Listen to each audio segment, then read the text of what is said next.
નમસ્કાર, સમાચારો સાથે હું છું જયેશ। નજર કરીએ મહાસંગ્રામ 2024 પર।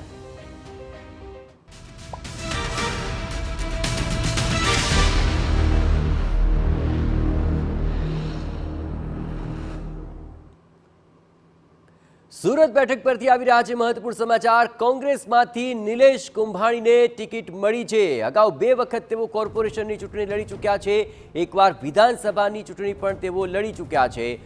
મૂળ સૌરાષ્ટ્રના રાજુલાના વતની છે નિલેશ કુંભાણી અને 22 વર્ષથી કોંગ્રેસમાં તેઓ સક્રિય કાર્યકર તરીકે રહ્યા છે। સુરત બેઠક પર કોંગ્રેસમાંથી હવે નિલેશ કુંભાણીના નામ પર અંતિમ મોહર લાગી ચૂકી છે।